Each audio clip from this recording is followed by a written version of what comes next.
Pricing. If it's too high, I'm going to have no customers. But if it's too low, I'm just working for nothing. Is it true? Does raising prices lower demand? So many people think if they're not selling in their shop, it's because their prices are too high. And if they just drop them, then their sales have to increase. But actually, in tests, in research, it's found that customers tend to gravitate more for the mid-price. The items at the lowest price are seen as cheap, inferior quality. The most expensive items are seen as a rip-off, so that midpoint is often a better happy medium. A race to the bottom might actually make your items seem less appealing. And also, if your prices are so cheap, you are working for a total stranger for way less than minimum wage. You are giving up your time to work for someone you don't even know.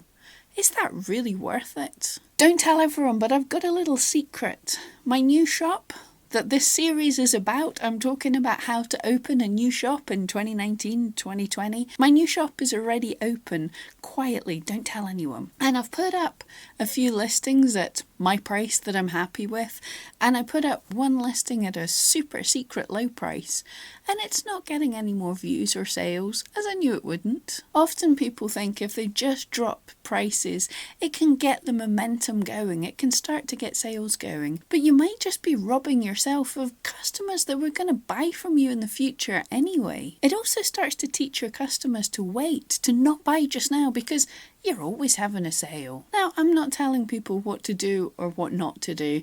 It's going to be different for every shop, but for me personally, Black Friday sales make 0 sense. It is by far the busiest time of the year for shoppers online, and people will be buying things anyway. Yes, you might not get a couple of people, but what usually happens is people who were waiting to see if you were going to have a Black Friday sale see that you're not and buy anyway. And next year they realise that you don't have a sale and they start buying earlier. So that spreads out your Christmas season and makes it a whole lot less frantic. So how do you decide on your price? You can look at the price of the competition. What can the market carry? And then be honest about your skills and your quality. Where do you lie?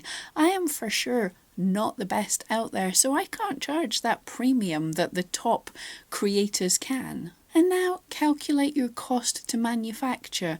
Remember all your raw materials, but also the proportion of wear and tear on your more expensive materials.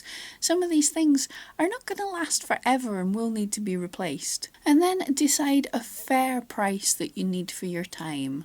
And then to kind of be on the safe side, you want to think about doubling that, because shipping, packaging, messaging customers, SEO, this is all going to take at least as much time as creating your items in many cases. And now you have an estimate of the minimum amount you need to make to sell your items. How does this compare to the competition? If items from the competition are selling at far less than this, you need to figure out how you can either add value or make it quicker. Much more luxury items can often have a higher markup, like essential oils, organic, cashmere, or personalization, make it unique for the customer.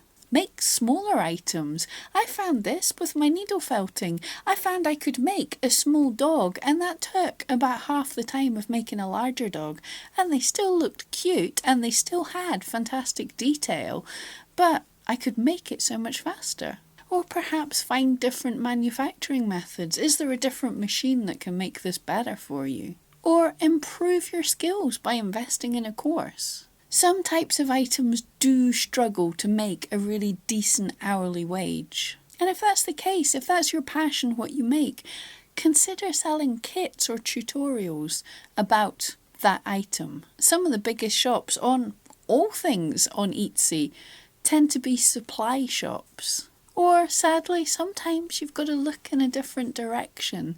If you want to make a living out of what you make, then some things are just not great for that. So how can you take your talent in a different direction? But bear in mind, if people are not buying your items, it's unlikely because of the price.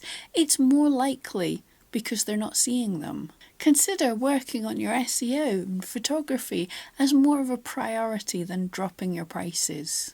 I hope that helped. See you next time.